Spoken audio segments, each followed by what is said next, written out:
Le restaurant entier devint silencieux comme la mort. On pouvait entendre une épingle tomber sur le sol moquetté de la salle de velours. Preston Blackwood, un homme valant 3 milliards de dollars et craint par chaque serveur dans la ville, venait de jeter un verre de vin millésimé aux pieds de la nouvelle fille. Il s'attendait à des larmes. Il s'attendait à des excuses. Il s'attendait à ce qu'elle court. Mais Maya ne broncha pas. Elle ne regarda pas le verre brisé. Elle regarda droit dans ses yeux et dit la seule chose que personne n'avait jamais osé murmurer à son visage. Ce qui arriva ensuite ne gâcha pas seulement son dîner. Cela a démêlé toute sa vie. Ceci est l'histoire de comment l'arrogance rencontra son égal. Les lourdes portes en chêne de la Velvet Room, l'établissement de restauration le plus exclusif du centre-ville de Chicago, s'ouvrirent avec un silence qui criait l'argent. Il était à 9h15 un mardi pluvieux, une nuit qui promettait habituellement un service lent et gérable pour le personnel. Mais ce soir, l'atmosphère dans la cuisine était frénétique, frôlant l'hystérie. « Il est là », murmura Sarah, une serveuse vétéran avec 5 ans d'expérience et des nerfs d'acier, bien que ses mains tremblaient actuellement alors qu'elle polissait un verre à vin. « J'ai vu la Bentley s'arrêter. C'est Blackwood. » David, le directeur de salle, avait l'air de vouloir vomir. Il ajusta sa cravate, son visage se vidant de couleur. « Tu es sûr? » Il n'avait pas de réservation. Preston Blackwood ne fait pas de réservation, David. Il fait des demandes, siffla Sarah, posant le verre avant de le laisser tomber. Je ne peux pas le prendre. La dernière fois, il m'a dit que ma voix râpait sa digestion et a essayé de me faire virer parce que la glace dans son scotch n'était pas parfaitement carrée. J'ai une hypothèque. Je ne peux pas perdre ce travail. La panique était contagieuse. Dans le monde à enjeux élevés de la haute gastronomie, les clients étaient habituellement traités comme des rois. Mais Preston Blackwood était un tyran. Le PDG de Blackwood & Associates, un fonds spéculatif impitoyablement agressif. Il traitait le personnel de service non pas comme des êtres humains, mais comme des appareils défectueux. Il était connu pour ne laisser aucun pourboire sur des additions de 5 000 $ juste parce qu'un serveur avait versé de l'eau du côté gauche au lieu du droit. David balaya la pièce du regard, ses yeux désespérés. « Thomas, tu as géré le sénateur la semaine dernière. » Thomas, un homme costaud qui avait autrefois été un videur, secoua vigoureusement la tête. « Pas question, l'homme est un psychopathe. Il m'a fait replier sa serviette 4 fois. » « Je ne le fais pas. Je le ferai. » La voix était calme, coupant la panique de la cuisine comme une brise fraîche. Tout le monde se tourna. Debout près de la machine à expresso était Maya. C'était sa première semaine. Elle avait 26 ans, avec des traits acérés et des yeux observateurs et intelligents qui semblaient tout capter en même temps. Son uniforme était repassé avec une précision militaire, et contrairement aux autres, elle ne montrait aucun signe de peur. « Maya, tu es ici depuis 3 jours, » dit David, essuyant la sueur de son front. « Tu ne comprends pas. Ce n'est pas juste un client difficile. C'est Preston Blackwood. Il détruit les gens pour le sport. Si tu gâches tout, il ne va pas juste se plaindre. Il appellera le propriétaire. Il laissera un avis qui coule notre note. Il est cruel. » Maya ajusta simplement son tablier. La table 4 est le meilleur endroit pour lui. C'est suffisamment isolé pour son ego, mais suffisamment visible pour qu'il se sente important. Je vais le prendre. Il va te manger vivante, avertit Sarah, sa voix basse. Il sent la peur. Alors c'est une bonne chose que je n'ai pas peur, dit Maya. Il y avait un poids dans sa voix qui ne correspondait pas à son CV. Un simple document qui listait quelques cafés et une année sabbatique en Europe. Elle prit un menu, ses mouvements fluides et contrôlés. Est-il seul? Il l'est toujours, soupira David, se résignant au désastre inévitable. Essaie juste de ne pas parler à moins qu'on ne te parle, et pour l'amour de Dieu, ne fais pas de contact visuel. Alors Maya ne promit rien. Elle poussa les portes battantes et entra sur la salle. Preston Blackwood était déjà assis à la table 4, ayant complètement contourné le stand de l'hôtesse. C'était un homme à la fin de la cinquantaine, portant un costume sur mesure qui coûtait plus cher que la voiture de Mir. Il tapait furieusement sur un téléphone, son front sillonné d'une annoyance perpétuelle. Il rayonnait une énergie toxique qui faisait que les convives aux tables voisines s'éloignaient inconsciemment. Maya s'approcha de la table. Elle ne se précipita pas. Elle ne recula pas. Elle s'arrêta à la distance respectueuse précise. « Bonsoir, Monsieur Blackwood, dit-elle. Son ton était neutre, professionnel, dépourvu de l'anxiété obséquieuse à laquelle il était habitué. Preston ne leva pas les yeux. Il ne reconnut même pas sa présence. Il continua à taper, laissant le silence s'étirer pendant 30 secondes inconfortables. C'était un coup de force, un test qu'il utilisait sur tout le monde. La plupart des serveurs se seraient éclaircis la gorge ou auraient gigoté. Maya se tint parfaitement immobile. Elle attendit, regardant ses pouces voler sur l'écran. Elle remarqua le léger tremblement dans sa main gauche, le stress, ou peut-être trop de caféine. Elle remarqua la façon dont il serrait sa mâchoire. Enfin, Preston claqua le téléphone fesse contre terre sur la nappe. Il leva les yeux, ses yeux froids et prédateurs. « Je n'ai pas commandé d'eau, » claqua-t-il, fixant le verre vide. « Pourquoi n'y a-t-il pas déjà d'eau pétillante ici? Dois-je vous apprendre à faire votre travail, ou êtes-vous juste naturellement incompétente? » La plupart des nouveaux serveurs auraient balbutié des excuses et couru chercher la bouteille. Matin son regard. « Je n'ai pas encore versé l'eau, Monsieur Blackwood, car le Pellegrino que nous stockons est actuellement réfrigéré à 40 degrés. Basé sur l'humidité ici et votre teint rougi, j'ai supposé que vous préféreriez la température ambiante pour éviter de choquer votre système, ou peut-être une eau minérale avec une teneur en sodium plus faible étant donné le gonflement visible de vos jointures. » Les bruits du restaurant semblèrent s'estomper. Preston cligna des yeux. L'insulte mourut dans sa gorge. Il regarda ses mains. Il y avait en effet un léger gonflement qu'il avait ignoré toute la journée. « Excusez-moi, murmura-t-il, le volume bas m'est dangereux. Voulez-vous le Pellegrino réfrigéré ou dois-je apporter l'Aquapana ?» demanda Mir, son visage un masque d'indifférence polie. Preston plissa les yeux. Il n'était pas habitué à la logique. Il était habitué à la soumission. « Pana, pas de glace, et si vous prenez plus de 60 secondes, ne revenez pas. »« Compris, » dit Maya. Elle se tourna et s'éloigna, le dos droit. De retour dans la cuisine, David faisait les 100 pas. « Crie-t-il, vous a-t-il déjà viré? Il veut de l'Aquapana, » dit Maya attrapant la bouteille. « Il teste les limites. »« Il n'y a pas de limite avec lui, » criait Sarah. « C'est un monstre. »« C'est un tyran, » corrigea Mia, plaçant la bouteille sur un plateau en argent. « Et les tyrans ne respectent qu'une chose. »« Quoi donc? »« L'autorité, » dit Maya sombrement. Et il est sur le point d'apprendre qu'il n'est pas le seul à l'avoir. Elle ressortit. Le vrai jeu ne faisait que commencer. Preston Blackwood pensait qu'il allait juste dîner. Il n'avait aucune idée qu'il s'asseyait pour une partie d'échecs qu'il était destiné à perdre. Quand Mia revint à la table, Preston était en communication. Il ne murmurait pas. « Dites au conseil que je me fiche du rapport environnemental, Tobias. Enterrez juste les chiffres. Si la fusion avec Sterling Global ne se fait pas d'ici vendredi, des têtes vont rouler et la vôtre sera la première. » Il raccrocha agressivement tandis que Maya posait le verre d'eau.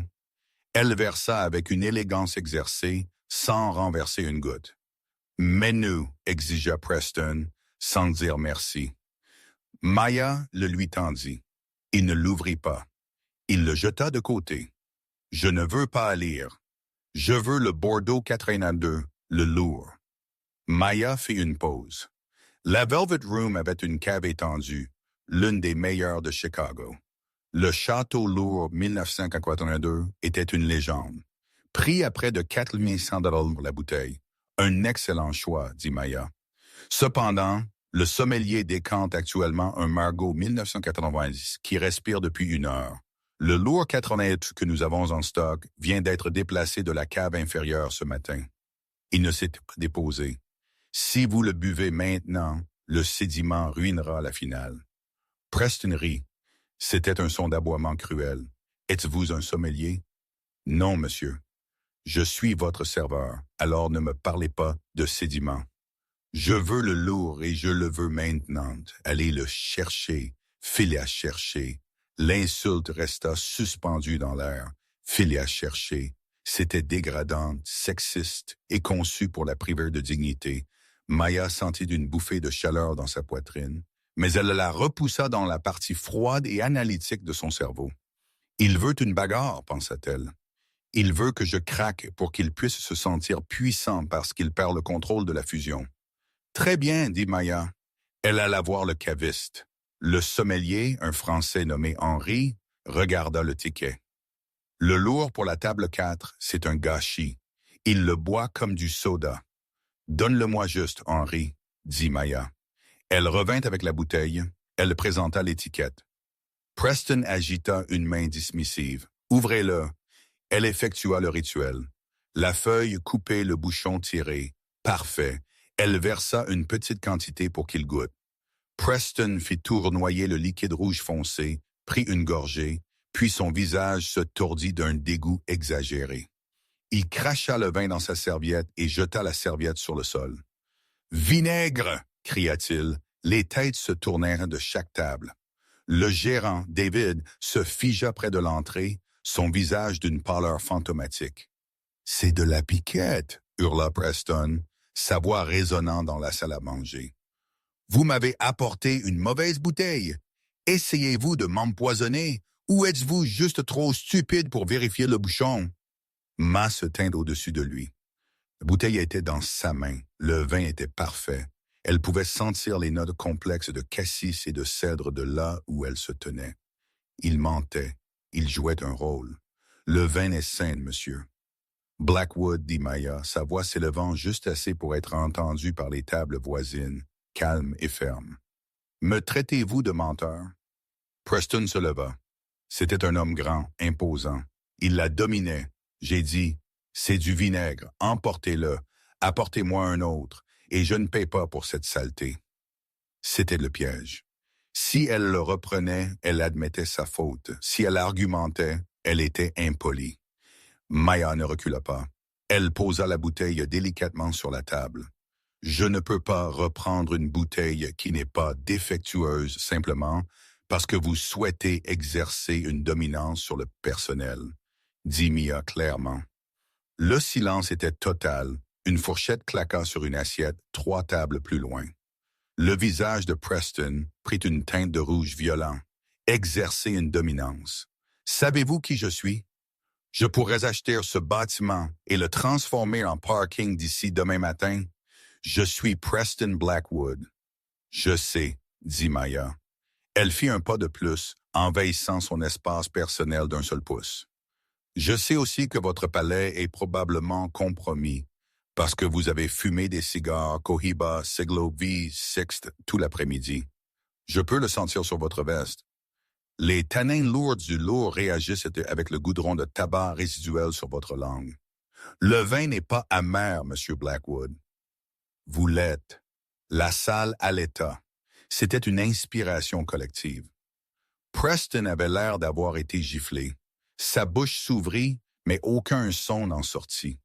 Il n'avait jamais en 20 ans de sortie au restaurant eu un serveur analyser ses vices pour expliquer ses papilles gustatives. Vous, petite insolente. Preston attrapa le verre à vin, celui avec le vinaigre cher, et le lança.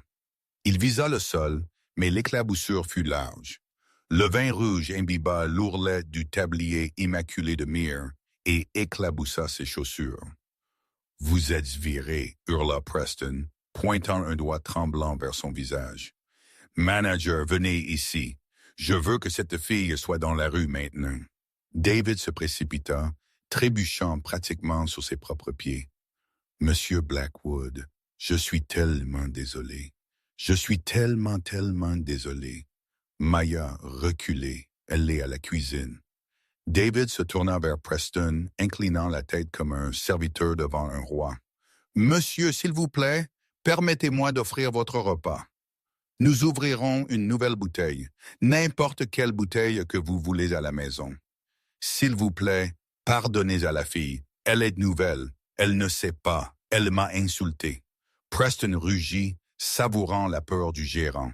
Cela le nourrissait. « Elle m'a dit que je sentais la fumée. Je veux qu'elle soit virée. Je veux que vous lui disiez de partir tout de suite devant moi. » David se tourna vers Maya, ses yeux suppliants. Il articula le mot parthèse. Mais Mia ne bougea pas. Elle regarda la tache rouge sur son tablier. Elle regarda le verre brisé sur le sol, et puis elle regarda Preston Blackwood. Elle sourit. Ce n'était pas un gentil sourire. C'était le sourire d'un chasseur qui venait de regarder la proie entrer dans un piège. « Je ne vais nulle part, David, » dit Maya. Elle tourna son attention entièrement vers Preston. « Et vous ne me virez pas. En fait, Monsieur Blackwood, je pense que vous allez vouloir vous asseoir et terminer votre repas très calmement. Et pourquoi ferais-je cela? » Preston ricana. Maya fouilla dans la poche de son tablier et en sortit un petit mouchoir blanc pour tamponner la tache de vin. « Parce que, dit-elle, sa voix baissant à un niveau que seuls Preston et David pouvaient entendre. « Si vous faites une autre scène, je vais devoir parler de pourquoi vous étiez vraiment au téléphone avec Tobias Reed à propos de la fusion Sterling, et plus important encore, pourquoi vous êtes si terrifié par l'audit concernant les comptes offshore Phoenix. » Preston devint rigide. La couleur qui avait rougi son visage s'évanouit instantanément, le laissant l'air gris et vieux. « Qui êtes-vous? » murmura-t-il. « Asseyez-vous, » commanda Maya. Et au choc de tout le monde dans le restaurant, des plongeurs aux riches clients regardant avec une respiration haletante, le tyran Preston Blackwood s'enfonça lentement dans sa chaise. « Bien, » dit Maya, ramassant la bouteille de vin. « Je vais vous chercher un verre frais. Le lourd a vraiment besoin de respirer. » Elle se tourna et marcha vers la cuisine, laissant un milliardaire stupéfait dans son sillage. Mais alors qu'elle poussait les doubles portes, ses mains commencèrent finalement à trembler. Elle s'était acheté du temps, mais elle savait que la guerre venait de commencer. Preston Blackwood était dangereux et elle venait de peindre une cible sur son propre dos. Les doubles portes se refermèrent derrière moi, coupant le murmure de la salle à manger. La cuisine était une symphonie chaotique de poêles grésillantes et de chefs criants, mais dès que Maya entra, le bruit sembla s'estomper. Chaque œil était sur elle. David, le gérant, avait l'air d'avoir vu un fantôme. Il était appuyé contre la table de préparation en acier inoxydable, serrant un chiffon. « Qu'est-ce que tu lui as dit? » siffla-t-il, sa voix tremblante. Je l'ai vu s'asseoir. Preston Blackwood ne s'assoit jamais une fois qu'il s'est levé pour crier. Il avait l'air terrifié.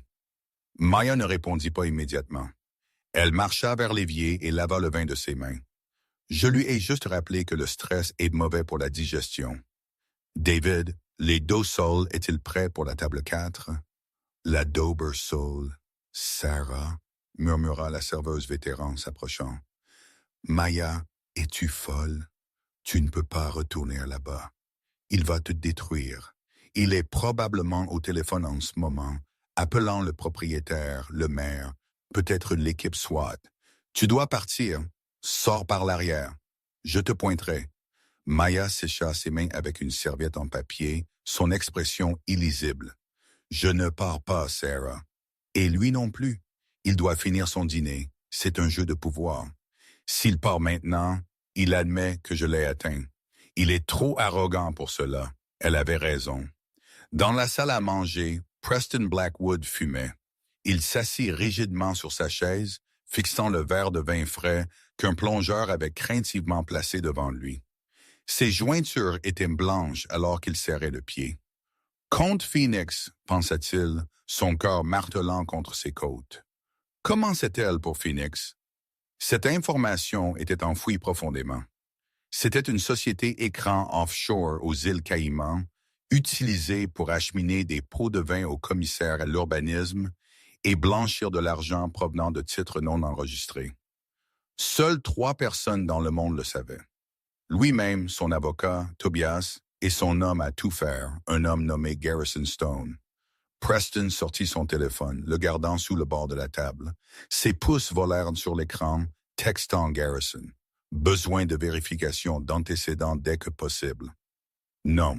Maya, serveuse à la Velvet Room, Chicago. Elle sait pour Phoenix.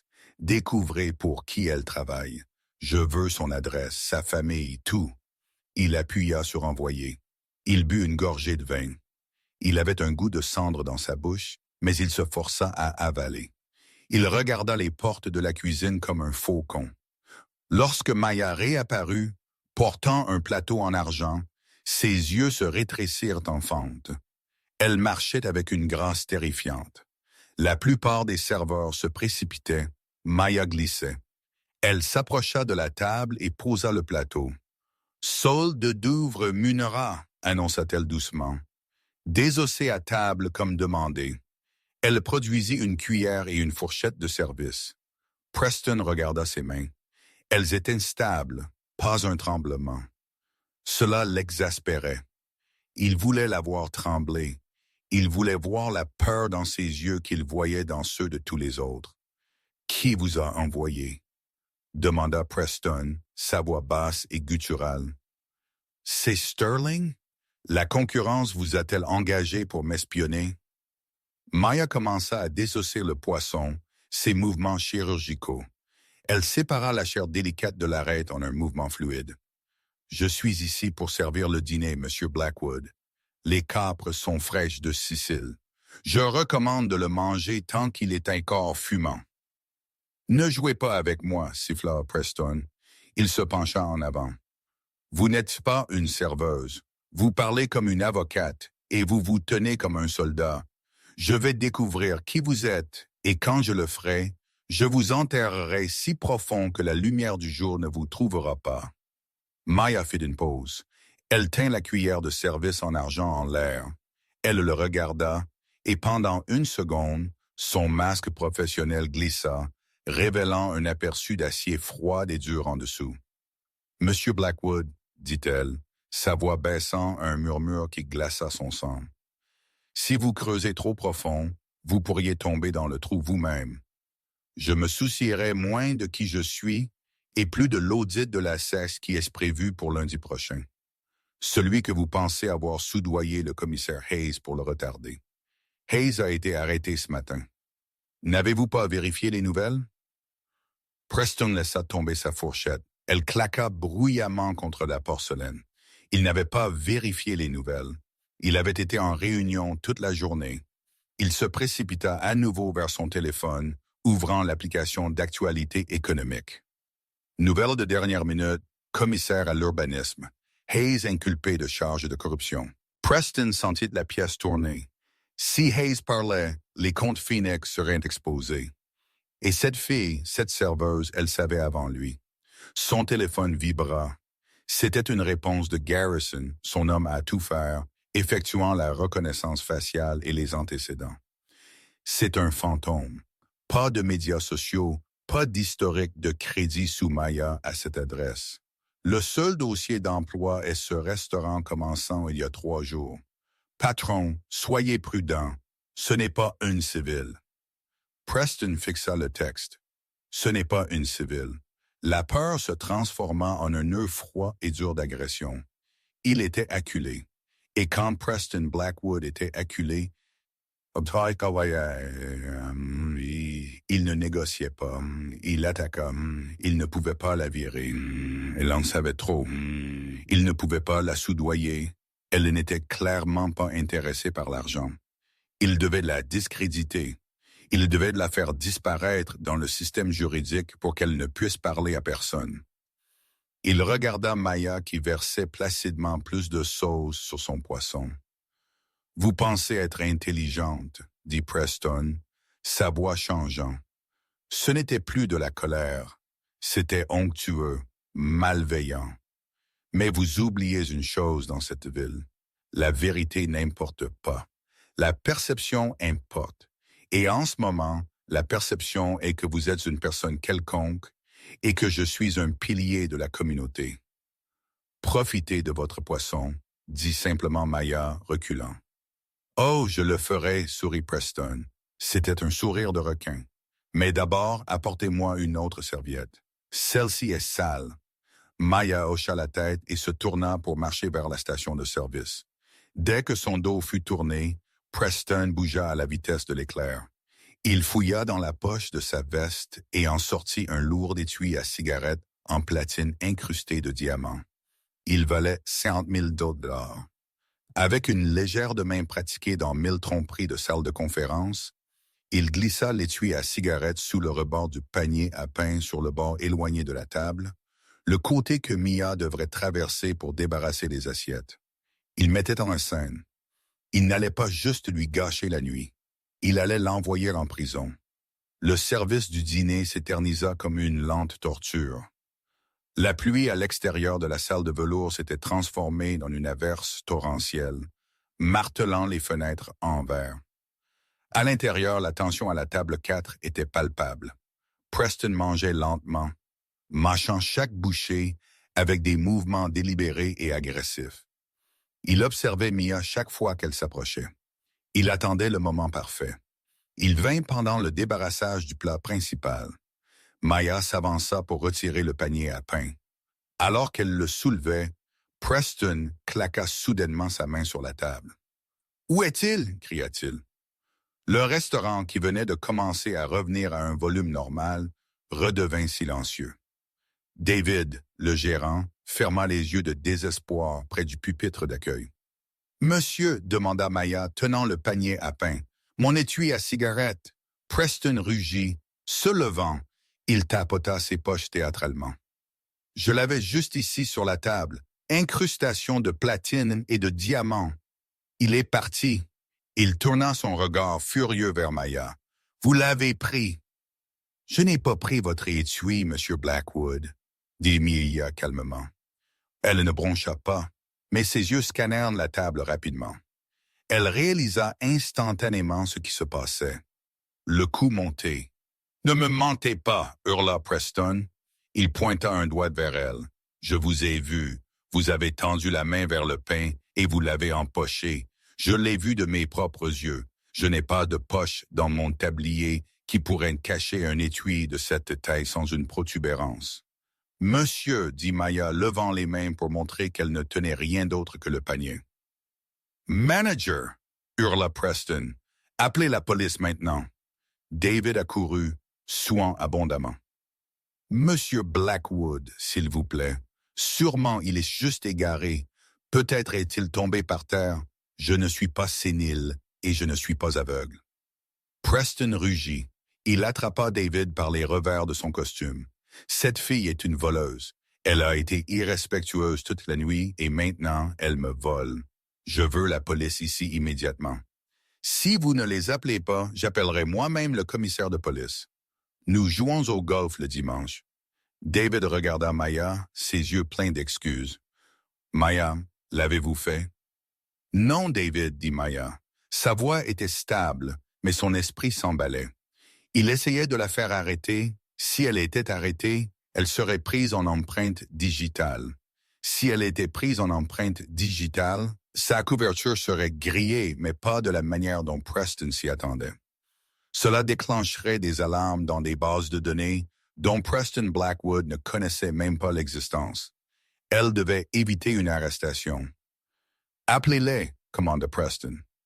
10 minutes plus tard, 2 officiers en uniforme entrèrent dans le restaurant.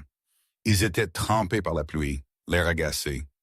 L'un était un jeune débutant.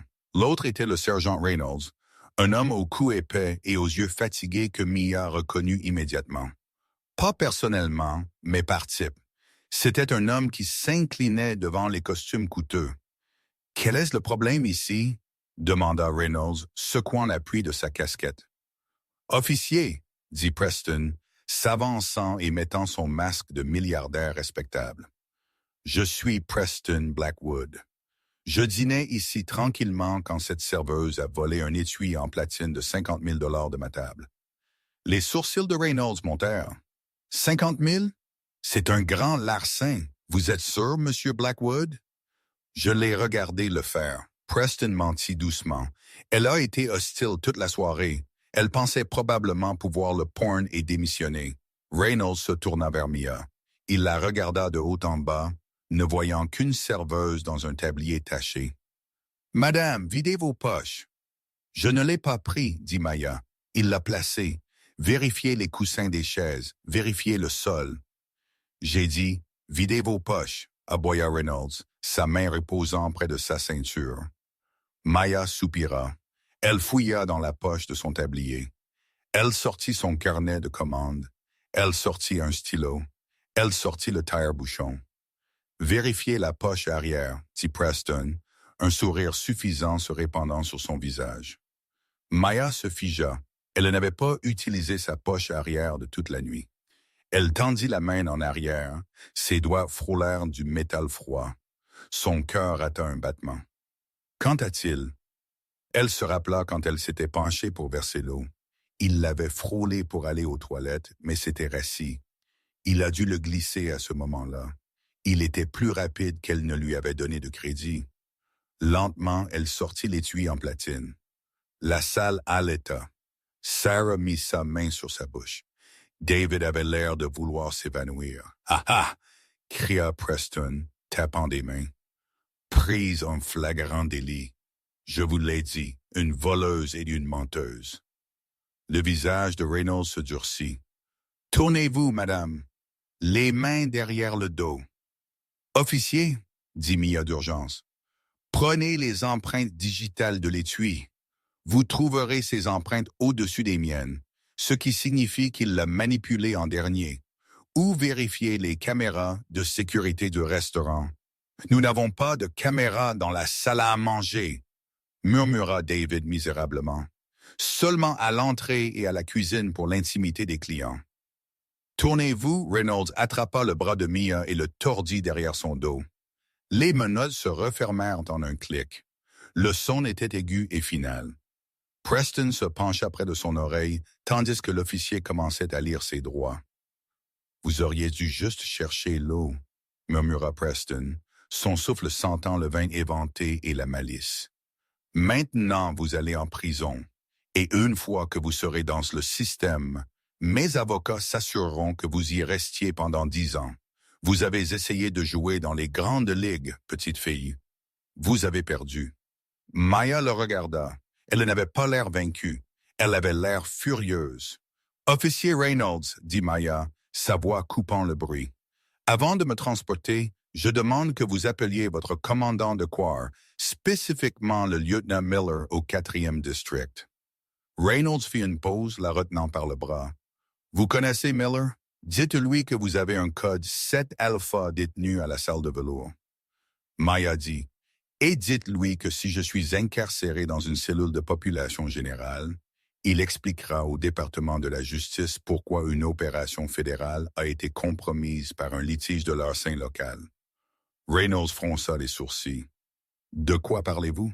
Vous êtes une serveuse. »« Faites juste l'appel, » dit Maya, ses yeux se fixant sur Reynolds avec une intensité qui fit reculer le sergent. « À moins que vous ne vouliez être celui qui expliquera aux fédéraux pourquoi, leur atout est actuellement assis dans une cellule de détention, tandis qu'une cible de corruption, » elle hocha la tête vers Preston, « marche libre. » Preston rit nerveusement.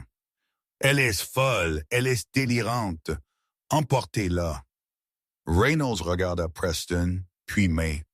Il hésita. Le code qu'elle utilisa, 7 alpha, n'était pas du Carabia. C'était un vieux code rarement utilisé pour le personnel infiltré dans des environnements à haut risque. « Mettez-la dans la voiture, » dit Reynolds au débutant. « Je dois faire un appel téléphonique. » Tandis que Maya était emmenée sous la pluie, les convives regardaient en silence.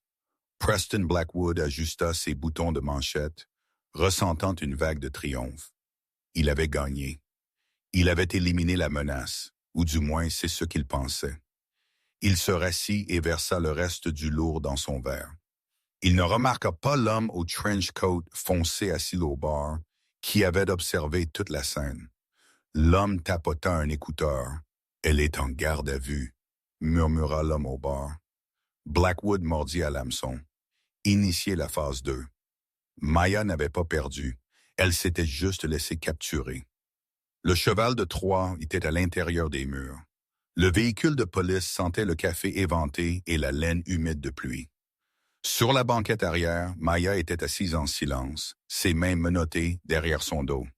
Elle n'avait pas l'air d'une femme qui venait d'être arrêtée pour grand larcin. Elle avait l'air d'une femme attendant un bus. À côté d'elle, l'officier débutant, dont l'insigne nominatif indiquait officier Doyle, continuait de la regarder dans le rétroviseur. Il était nerveux. Il y avait quelque chose dans la façon dont elle se tenait, menton haut, épaules en arrière, respirant rythmiquement. Cela ne correspondait pas au profil d'une voleuse désespérée. « Vous avez vraiment volé l'étui de ce gars ?» demanda Doyle, brisant le silence alors qu'il naviguait dans les rues glissantes de Chicago. « Non, » dit Maya, regardant les lumières floues de la ville. « Il me l'a donné. Il a dit, vous l'avez subtilisé. Il pense qu'il m'a piégé. » Mayer corrigea. « Ah, mais dans son arrogance, il a juste remis au département de police de Chicago la seule chose au monde qui peut le détruire. » Doyle fronça les sourcils.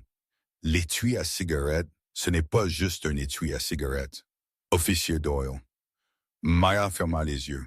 « C'est un coffre-fort. » Pendant ce temps, de retour à la Velvet Room, Preston Blackwood était de bonne humeur.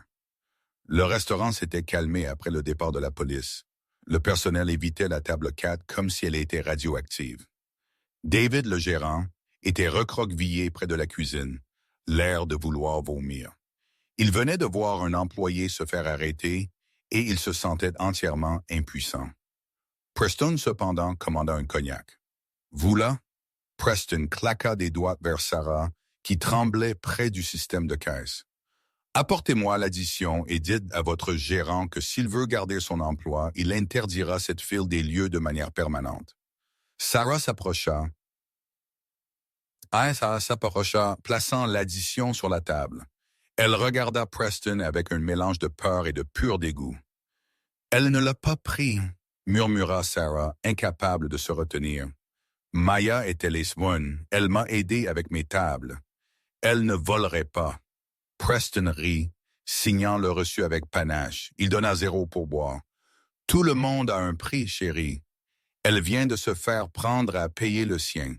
Maintenant, hors de ma vue. » Il se leva, boutonnant sa veste de 5 000 $. Il se sentait invincible. La menace avait disparu. La fille qui savait pour les comptes Phoenix était dans ce système, étiquetée voleuse. Personne ne l'écouterait maintenant. Preston sortit vers sa Bentley, la pluie rebondissant sur son parapluie tenu par le voiturier. Il monta dans le siège en cuir et sortit son téléphone pour appeler Garrison Stone, son homme à tout faire. « C'est fait, » dit Preston, regardant la ville passer. « Elle est en garde à vue. Assurez-vous que le procureur pousse pour des charges maximales. Je veux qu'elle soit enterrée sous des frais juridiques si lourds qu'elle ne puisse pas respirer. » « Bien, » la voix de Garrison crépita sur la ligne. « Mais patron, j'ai trouvé autre chose sur la vérification d'antécédents. » « C'est bizarre, quoi?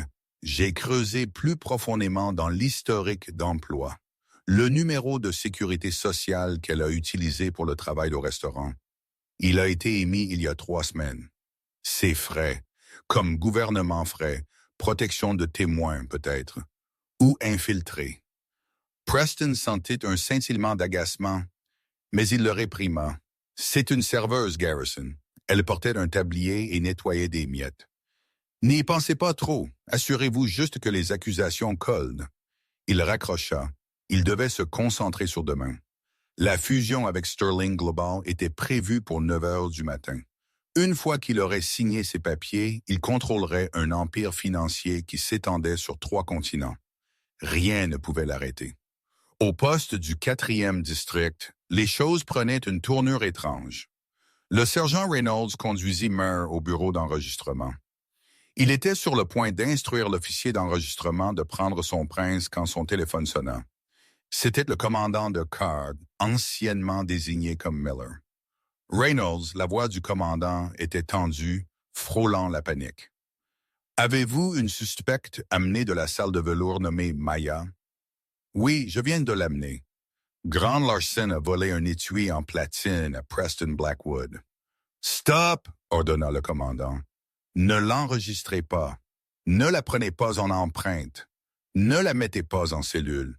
Amenez-la à mon bureau immédiatement. Et Reynolds, monsieur, si vous lui avez mis des menottes, enlevez-les maintenant. Reynolds regarda le téléphone puis l'admira. Elle se tenait près du toise, le regardant avec cette même expression calme et terrifiante. Découvrez-la, Reynolds dit au débutant. Sergent, faites-le. Le débutant tâtonna avec les clés. Le métal s'ouvrit en un clic. Maya se frotta les poignets. Merci, sergent, dit-elle poliment. Je suppose que le commandant a vérifié mes références. Qui êtes-vous? Demanda Reynolds, sa voix étouffée. Je suis la personne qui vient de vous utiliser pour sécuriser les preuves, dit Maya. Où est l'étui à cigarette? Il est dans un sac de preuves étiqueté pour le procureur. Bien, sourit Maya. Gardez-le là. Ne laissez personne le toucher, pas même votre chef. Cet étui est le clou du cercueil. Elle marcha vers le bureau du commandant, laissant une pièce pleine d'officiers de police confus dans son sillage.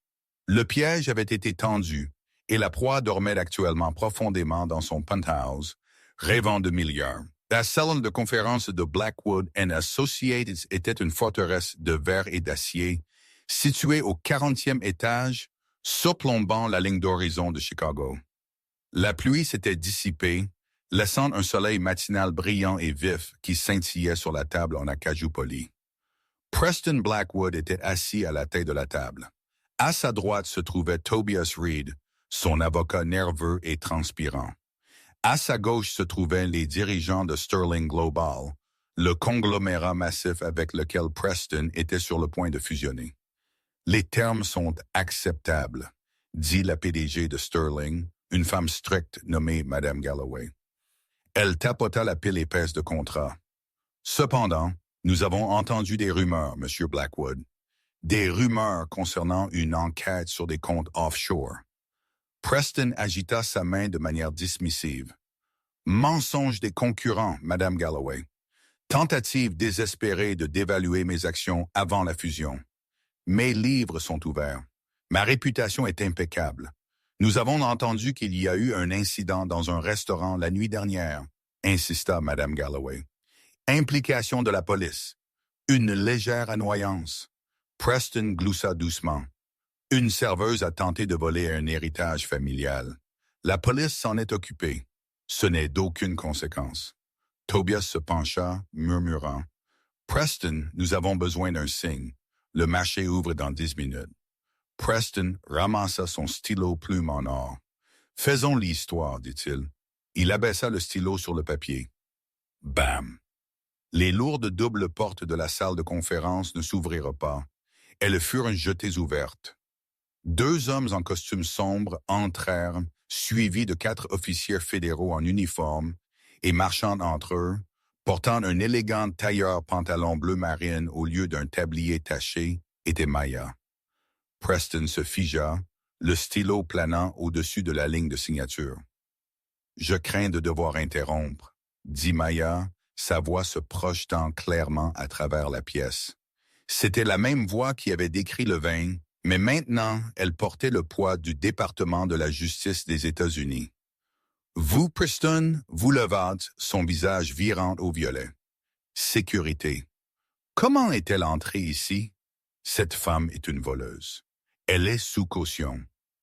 Je ne suis pas sous caution, Preston, dit Maya, marchant calmement vers l'autre bout de la table. Elle sortit un insigne de la poche de sa veste et le posa sur la table. Ce n'était pas un insigne de police. C'était le bouclier d'or de la division des crimes financiers du FBI. Agent spécial Maya Cross, se présenta-t-elle. Et je ne suis pas ici pour servir le dîner. La pièce devint silencieuse comme la mort. Madame Galloway retira lentement le contrat de Preston. Quel est le sens de ceci? Tobias piola. Cette Mayer fit un geste vers les officiers. Est une descente fédérale. Nous saisissons tous les actifs, serveurs et fichiers physiques appartenant à Blackwood Associates conformément à un mandat signé par un juge fédéral à 3 heures Rio ce matin. Sur quel motif? Preston rugit. Vous n'avez rien. J'ai piégé. Je veux dire, vous avez volé mon étui à cigarette. C'est tout ce que vous avez. Une accusation de petit vol. Maya sourit. C'était le sourire du restaurant. Celui qui avertissait du piège. L'étui à cigarette, répéta Maya. Parlons de ça. Vous voyez, Preston, nous suivons les comptes Phoenix depuis 6 mois. Nous savions que vous gardiez les clés de chiffrement sur un disque autonome hors ligne pour éviter les hackers. Nous ne savions juste pas où était le disque. Elle fit un pas de plus. Nous soupçonnions qu'il était toujours sur votre personne. Une montre? Un téléphone? Non, c'était l'étui en platine. Vous le portez partout. Mais nous ne pouvions pas juste le prendre. Nous avions besoin d'un mandat ou nous avions besoin que vous le mettiez volontairement dans l'épreuve policière. Les genoux de Preston fléchirent. Il attrapa le dossier de sa chaise. Quand vous avez planté cet étui sur moi la nuit dernière, Mia continua, vous avez insisté pour que la police le mette en garde à vue comme preuve de mon crime. Vous avez remis au département de police de Chicago la clé de chiffrement de tout votre empire illégal. Nos garçons tech ont craqué la carte micro SD cachée sous l'incrustation de diamants il y a environ 2 heures. Elle contient des enregistrements de pots de vin, de blanchiment d'argent et de la vente à découvert illégale d'actions Sterling Global, Madame Galloway Alta. Vous vendiez nos actions à découvert tout en négociant une fusion. C'est un mensonge, hurla Preston, la sueur coulant sur son visage. Elle ment. C'est un coup monté.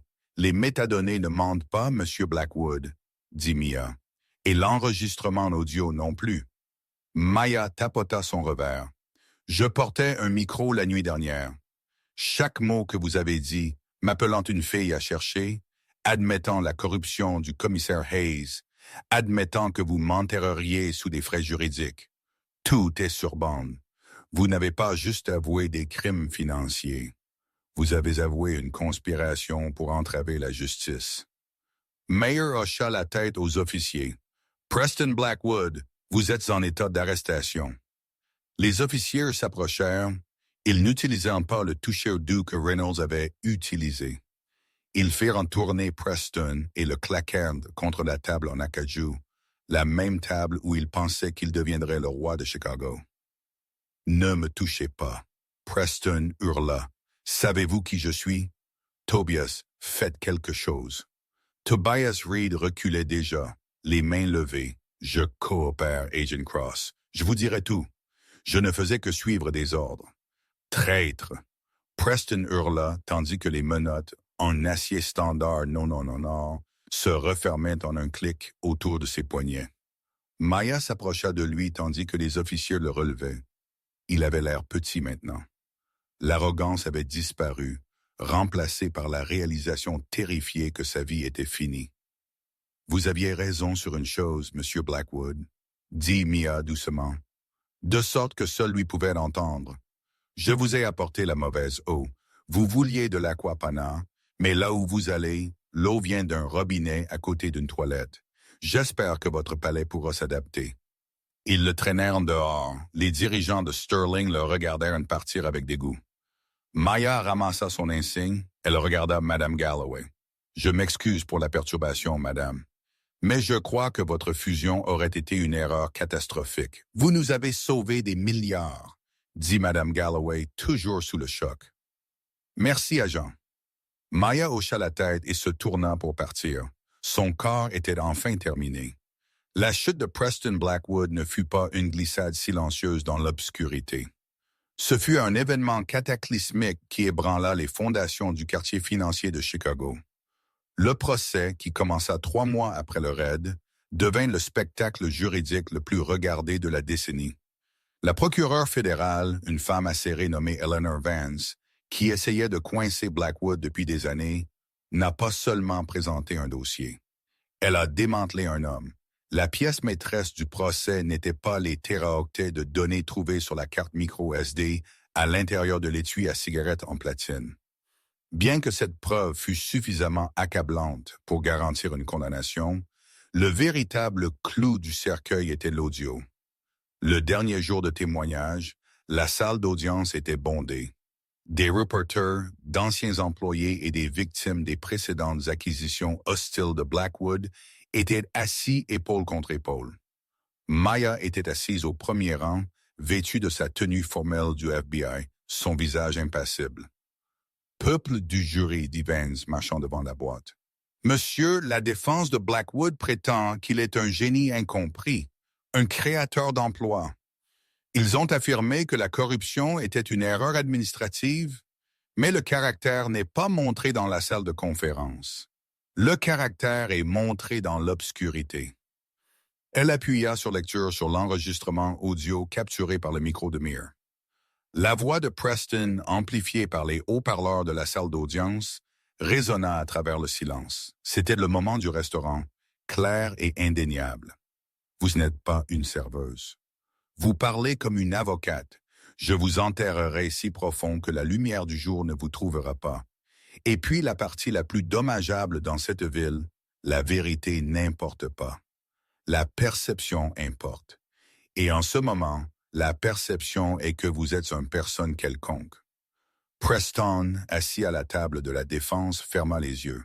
Il pouvait sentir les yeux du jury brûler l'arrière de son cou. Il ne regardait pas un groupe de pairs. Il regardait 12 citoyens ordinaires, des enseignants, des mécaniciens, des infirmières, des gens qu'il aurait traités comme de la saleté dans un restaurant. Le verdict prit moins de 3 heures. Coupable sur tous les chefs d'accusation. Racket, fraude sur titre, corruption d'un fonctionnaire public et conspiration pour entraver la justice. L'audience de condamnation fut le coup final. Le juge, l'Honorable Marcus Sterling, un lointain parent de la compagnie que Preston avait essayé de détruire, baissa les yeux par-dessus ses lunettes. « Monsieur Blackwood, » intonna le juge, sa voix grave, « vous avez vécu votre vie en croyant que la richesse offre une exemption de la moralité. Vous avez traité la loi comme une suggestion et les gens comme des outils jetables. Vous vouliez enterrer une serveuse pour sauver votre propre peau. Au lieu de cela, vous avez creusé votre propre tombe. » Le maillet s'abattit comme un coup de tonnerre. « Je vous condamne à 25 ans dans une institution correctionnelle fédérale. De plus, en vertu des lois sur la confiscation d'actifs, toutes les propriétés et avoirs acquis par le biais de ces activités illégales sont par la présente saisies par le gouvernement des États-Unis. » Les conséquences furent rapides. La tour Blackwood au centre-ville de Chicago fut dépouillée de son nom. Son penthouse fut perquisitionné. Et dans une tournure d'ironie poétique que les journaux adorèrent, sa précieuse cave à vin fut vendue aux enchères pour payer une restitution au fonds de pension qu'il avait fraudé. Le château lourd 1982, le vin même qu'il avait jeté par terre, fut vendu à une œuvre de charité qui nourrissait les sans-abri. 6 mois plus tard, la réalité de la nouvelle vie de Preston Blackwood s'était installée. Il n'était plus un milliardaire. Il était le détenu à charge 8-421 à l'institution correctionnelle fédérale de Terute, en Indiana. C'était un établissement de sécurité moyenne, mais c'était loin des camps de clubs de campagne où les criminels en col blanc finissaient habituellement. En raison de ces menaces contre un agent fédéral, Preston fut placé en population générale. La transition avait été brutale. Les costumes italiens sur mesure furent remplacés par une combinaison kaki mal ajustée et qui gratte. Les mocassins en cuir faits à la main furent échangés contre des chaussures en toile à enfiler. Mais le pire, la partie qui rongeait son âme chaque jour, était le manque de contrôle. Il était 12h midi. La cafétéria était un hall caverneux et résonnant qui sentait l'eau de javel industriel, le chou bouilli et les corps non lavés. Le bruit était assourdissant.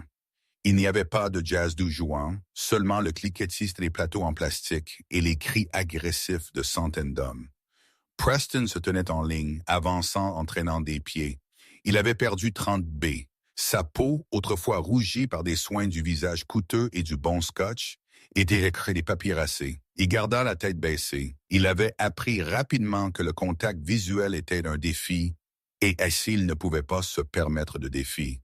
Il atteignit le guichet de service. Derrière le plexiglas se tenait Tiny, un détenu massif en service de cuisine avec un tatouage en toile d'araignée couvrant son cou. Tiny contrôlait les portions et en prison, la nourriture était une monnaie. Preston tendit son plateau en plastique, ses mains tremblant légèrement. « Juste le ragoût, s'il vous plaît, » marmonna-t-il. Tiny baissa les yeux. Il reconnut Preston. Tout le monde le fit. L'histoire du milliardaire qui fut abattu par une serveuse était légendaire dans la cour. « Parlez plus fort » grogna Tiny, tenant la louche de boue gélatineuse brune suspendue dans l'air. « Le ragoût » dit Preston, sa voix se brisant. « S'il vous plaît » Tiny sourit d'un air suffisant. Il laissa tomber la louche dans le plateau avec un éclaboussement violent. Le liquide brun éclaboussa, frappant la poitrine de Preston et atterrissant sur sa main. « Hé !» Preston tressaillit, la vieille arrogance jaillissant pour une microseconde. « Regardez ce que vous faites. Vous m'avez mis de la gadoue. » La zone autour d'eux devint silencieuse. Les détenus aux tables voisines arrêtèrent de manger. Tiny se pencha en avant, son visage pressé contre la vitre. Ses yeux étaient froids et morts. Qu'est-ce que c'était? Vous avez une plainte concernant le service. Preston ouvrit la bouche pour le réprimander. Il voulait crier. Savez-vous qui je suis? Je suis Preston Blackwood. Je pourrais acheter votre famille. Mais alors le souvenir le frappa. La salle de velours le vint renverser. Maya debout là, calme et digne, tandis qu'il criait comme un bambin. Il réalisa avec une secousse nauséeuse que les tables n'avaient pas juste tourné, elles s'étaient retournées. C'était lui qui mendiait maintenant. C'était lui avec la tâche. Preston ravala sa fierté. Cela avait un goût de cendre. « Non » murmura Preston, essuyant la sauce chaude de sa main avec sa manche. « Aucune plainte, merci. C'est ce que je pensais. » Tiny rit, un son d'aboiement cruel. « Avance, garçon à chercher. » Garçon à chercher. L'écho de sa propre insulte à Mia revint le hanter. Preston prit son plateau et marcha vers la table la plus éloignée dans le coin. Il s'assit seul face au mur. Il regarda la nourriture. C'était un substitut de bœuf tiède avec des carottes trop cuites. Cela sentait le carton mouillé. Il ramassa sa cuillère en plastique. Il prit une bouchée. C'était révoltant. Il le mangea quand même. Il mangea chaque bouchée parce qu'il mourait de faim. Et pour la première fois en 60 ans, Preston Blackwood comprit enfin la valeur de ce qui était dans son assiette. À 300 miles de là, l'atmosphère à la salle de velours était vibrante. La pluie avait été remplacée par un soleil glorieux d'après-midi doré qui filtrait à travers les fenêtres propres. Le restaurant était complet. Depuis le procès, l'établissement était devenu un point de repère local. Les clients demandaient spécifiquement la table de Mir, table 4, espérant qu'une partie du bon karma leur déteindrait dessus. David était au pupitre d'accueil, l'air plus heureux et en meilleure santé qu'il ne l'avait été depuis des années. Il riait avec Sarah quand la porte d'entrée s'ouvrit. Maya entra. Elle ne portait pas son coupe-vent du FBI ni un costume. Elle était habillée de manière décontractée en jeans, une veste en cuir souple et des bottes. Ses cheveux étaient détachés et elle avait l'air détendue. « Table pour un » plaisanta David, ses yeux s'illuminant en la reconnaissant. Maya. Sarah laissa tomber le plateau qu'elle tenait. Heureusement, il était vide et accourut, la serrant fort. « Nous avons vu la condamnation aux nouvelles, 25 ans. Vous l'avez vraiment fait. Il se l'est fait à lui-même, Sarah. » Maya sourit, rendant le câlin. « J'ai juste ouvert la porte. » Le personnel de cuisine jeta un coup d'œil, lui faisant signe. Elle était une héroïne pour eux, la seule personne qui a défendu l'industrie des services contre un tyran. « Je ne peux pas rester longtemps, » dit Maya, sortant une épaisse enveloppe couleur crème de sa veste. mais je devais déposer ceci personnellement. Elle tendit l'enveloppe à David. Il le prit, confus. Qu'est-ce que c'est? Ouvrez-le. David rompit le sceau. Il sortit un chèque de banque. Il fixa le nombre, cligna des yeux et fixa à nouveau. 50 000 $. David balbutia. Maya, qu'est-ce que c'est? C'est la récompense de dénonciateur, expliqua doucement Maya. Le gouvernement a saisi plus de 200 millions de dollars d'actifs des comptes Phoenix. La procédure standard alloue un pourcentage à la source de l'intelligence qui a conduit à la saisie. Mais vous étiez la source, dit Sarah. J'étais un agent en service actif. Maya secoua la tête. Je ne peux pas accepter l'argent de la récompense, mais le tuyau a techniquement émané du personnel de la salle de velours, alertant les autorités du vol de l'étui à cigarettes. Maya fit un clin d'œil. J'ai déposé les documents sous vos noms. C'est à partager entre le personnel qui a travaillé cette nuit-là. Sarah couvrit sa bouche, les larmes montant à ses yeux. Maya, où pourrais-je? Assume ça, Maya, mon hypothèque. J'avais 2 mois de retard. Cela sauve ma maison et l'équipe de cuisine, dit David, sa voix lourde d'émotion. Le lave-vaisselle, José, sa fille avait besoin d'un appareil dentaire. Cela le couvre 10 fois. Il a essayé de vous détruire avec son argent, dit Maya, sa voix ferme. Il est juste que son argent soit utilisé pour vous reconstruire. Elle recula vers la porte. La lumière de l'après-midi encadra sa silhouette. « Où allez-vous maintenant? » demanda David. « Retour au bureau. »« Pas encore. » Maya vérifia sa montre. « J'ai un vol à prendre. »« Washington, D.C. »« Un autre milliardaire? » demanda Sarah. « Un sénateur? » corrigea Maya avec un sourire sec. « Il aime jeter du café sur ses stagiaires.